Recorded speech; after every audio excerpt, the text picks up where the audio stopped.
Good morning students, this is Saiba Hashim, your EVS teacher. आज हम पढ़ने वाले हैं चैप्टर नंबर 4 पेज नंबर 22 और हमारा पहला टॉपिक है आज प्ले एट स्कूल, यानी कि स्कूल में हमारा जो खेलना होता है उसके बारे में हम पढ़ेंगे। We play many games in our school. हम स्कूल में बहुत सारे गेम खेलते हैं। The games that we play in our school are related to learning. हम स्कूल में जो गेम्स खेलते हैं वो कहीं ना कहीं सीखने से रिलेटेड होते हैं।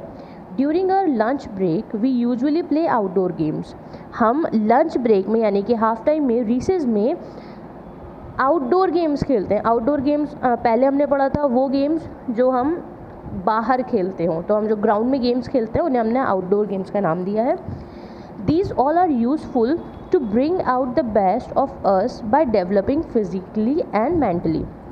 तो ये जो गेम्स हम आउटडोर खेलते हैं ये हमको फिज़िकली और मेंटली ग्रोथ करने में, हमारी ग्रोथ होने में हेल्प करते हैं।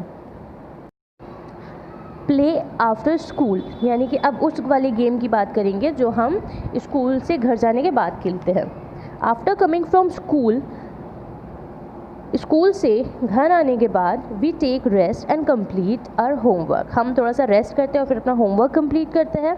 आफ्टर कंप्लीटिंग आवर होमवर्क, अपना होमवर्क कंप्लीट करने के बाद we go to play with our neighbourhood friends. हम अपने जो हमारे पड़ोस में जो हमारे दोस्त हो जाते हैं ना, हम उनके साथ खेलने जाते हैं। We play many types of games. हम बहुत तरह के गेम्स खेलते हैं, लाइक जैसे kho kho, kabaddi, cricket, seven stone जिसे हम पिट्टू भी कहते हैं, हाइड एंड सीक यानी कि छुपन छुपैया, ETC वगैरह वगैरह। Sometimes we also swing and slide in the park near by our colony. हमारी कॉलोनी के जो पास में पार्क है, हम कभी कभी वहाँ पर जाकर झूला भी झूलते हैं और फिसलन पर भी फिसलते हैं। प्ले विद एवरीवन, यानी सबके साथ खेलना। We must try to include all our friends in the games we play. हमें कोशिश करनी चाहिए कि हमारे जितने भी दोस्त हैं हम उन सबको अपने गेम्स में इंक्लूड करें। We should not stop playing with children who come from different background or speak different languages. हमें उन बच्चों के साथ खेलना बंद नहीं करना चाहिए जो किसी अलग बैकग्राउंड से हों या कोई अलग लैंग्वेज का यूज़ करते हो। मतलब हमें सारे जो चिल्ड्रन होते हैं सबके ही साथ खेलना चाहिए। It is also help us to develop qualities of healthy team work. हमारा सबके साथ खेलना हमको क्वालिटीज़ देता है टीम वर्क में, हेल्दी टीम वर्क में काम करने की या खेलने की। Everyone learns to put in their best effort and give support to each other while playing. जितने भी लोग गेम खेल रहे हैं वो सब अपना अच्छा एफर्ट देते हैं और एक दूसरे की खेलते वक्त सपोर्ट करते हैं, हेल्प करते हैं।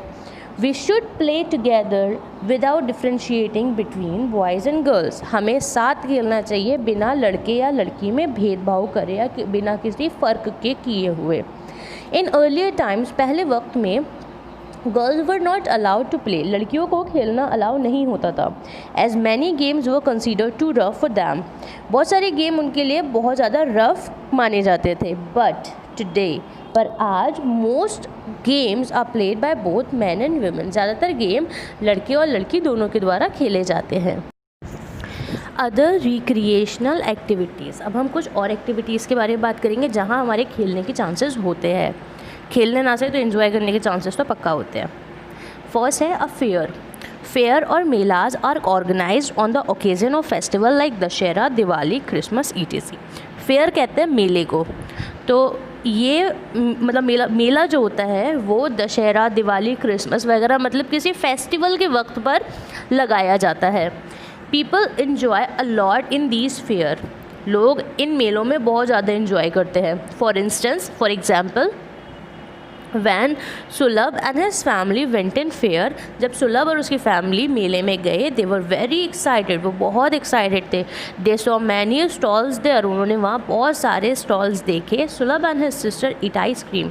सुलभ और उसकी सिस्टर ने आइसक्रीम खाई। They bought many toys from there, उन्होंने वहाँ से बहुत सारे खिलौने ख़रीदे। दे ऑल्सो स्विंग देयर, उन्होंने वहाँ झूला भी झूला।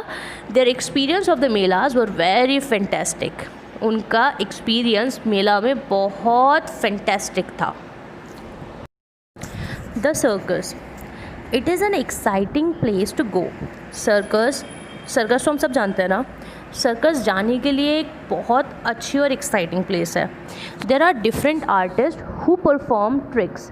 वहाँ बहुत सारे आर्टिस्ट होते हैं जो ट्रिक्स से परफॉर्म करते हैं।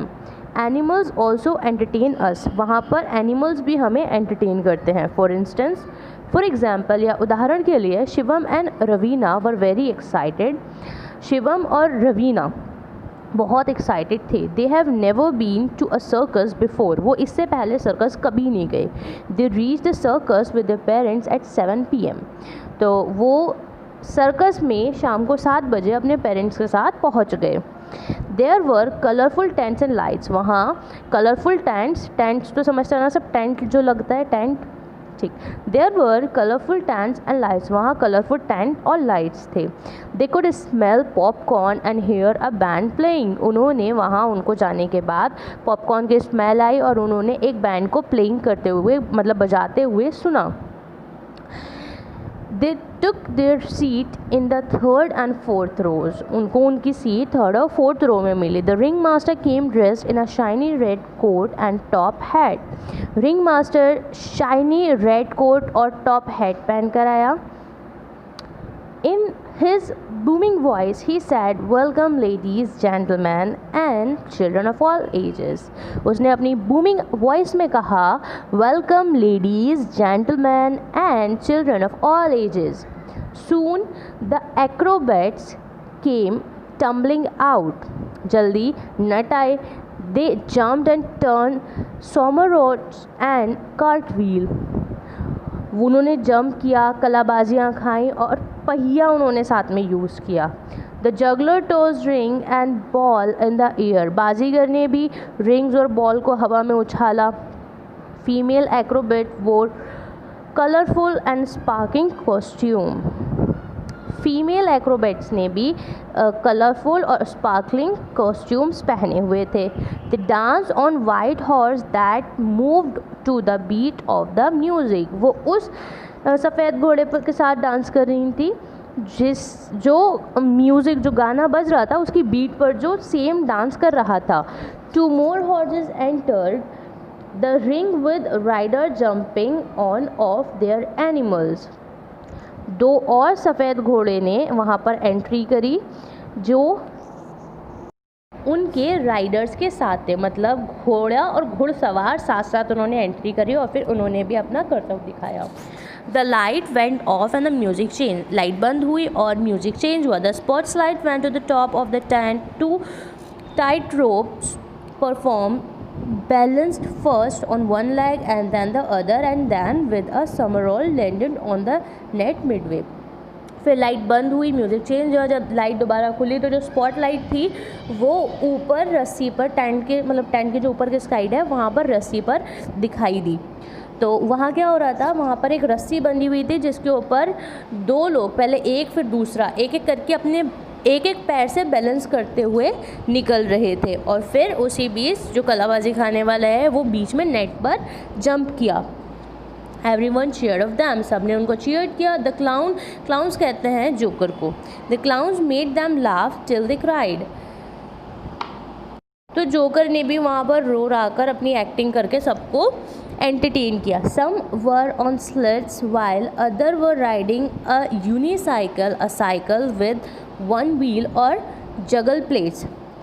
इन सब चीज़ों से वहाँ एंटरटेन किया गया। किन सब से? राइडिंग करके, यूनिसाइकिल कहते हैं वो साइकिल जिसका एक पहिया होता है, अगला पहिया होता ही नहीं है, और जगल प्लेट से। They made everyone laugh with their silly joke and acts. उन्होंने सबको अपने सिली जोक्स और एक्ट से हंसाया। फ्लाइंग काइट्स यानी पतंग उड़ाना। Flying kite is a popular sport in India. Flying kite मतलब पतंग उड़ाना इंडिया का एक पॉपुलर स्पोर्ट है। On independence day, Makar Sankranti and Basant Panchami, kite flying competitions, इसके आगे दिया हुआ नहीं है, थोड़ा सा मैं पढ़ देती हूँ फिर आगे का देखते हैं। Are held in our country. Independence day, Makar Sankranti, Basant Panchami वगैरह में फ्लाइंग काइट के मतलब पतंग उड़ाने के बाकायदा पूरे कॉम्पिटिशन्स होते हैं। फॉर इंस्टेंस मतलब for example it is Makar Sankranti. Makar Sankranti है।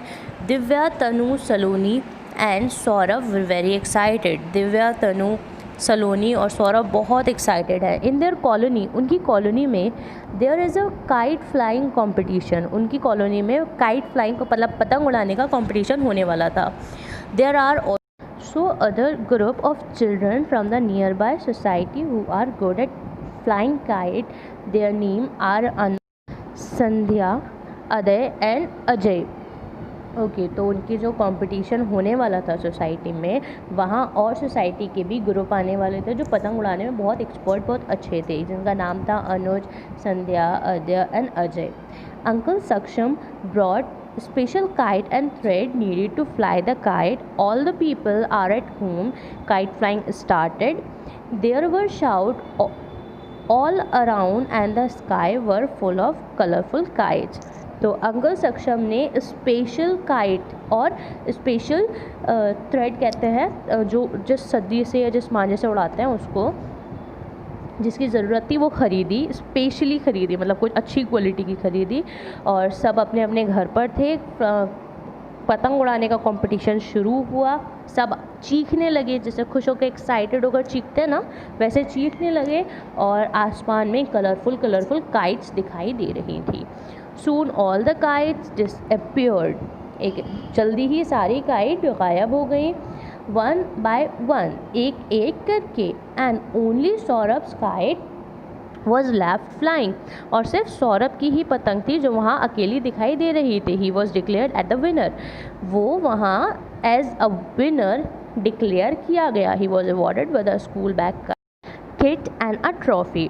उसको अवार्ड के तौर पर एक स्कूल बैग किट दी गई और एक ट्रॉफी दी गई। All the people were happy. सब लोग बहुत खुश थे। And went to their home happily. और अपने अपने घर खुशी खुशी वापस लौट गए। इसी के साथ हमारा चैप्टर यहाँ ख़त्म होता है।